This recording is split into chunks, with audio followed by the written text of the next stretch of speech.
Sometimes the smallest decisions can change how we see everything, even something as simple as a $10 bill.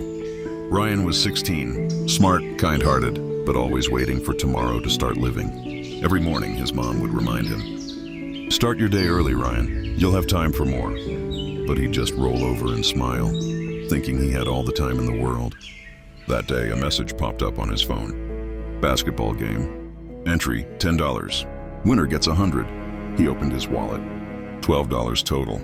He sighed and thought, not worth it. So he stayed home. Hours slipped by like sand through fingers. The clock moved, but Ryan didn't. By evening, his mom returned home, tired, yet hopeful he'd done something meaningful. But he was still in pajamas. "You always say you'll change," she whispered. He didn't reply. He just turned up the volume on his headphones. Later that night, his phone lit up. Eli was calling.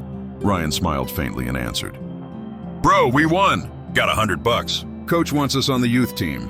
Ryan froze. The $10 he saved had just cost him 100 and an opportunity. The next morning, his mom left a $10 bill on his desk. "Let's see what you can do with this one," she said softly. Ryan stared at it for a long time. It looked ordinary, but somehow it felt heavier. Maybe it was about how he used his time. He opened his notebook and wrote, "What can I do with 10 or $10 hours?" For the first time, he started thinking. He realized maybe it wasn't about how much money he had. That evening, he watched a tutorial on making crafts from old materials. He decided to try. The first attempt failed. Glue spilled, pieces broke, and he almost gave up. But this time, he didn't stop. A week later, he was selling handmade keychains to his classmates.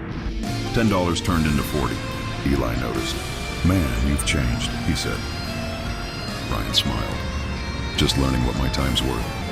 That weekend, Ryan showed up at the basketball court. This time, he didn't hesitate. Weeks later, Ryan counted a few folded bills on his desk.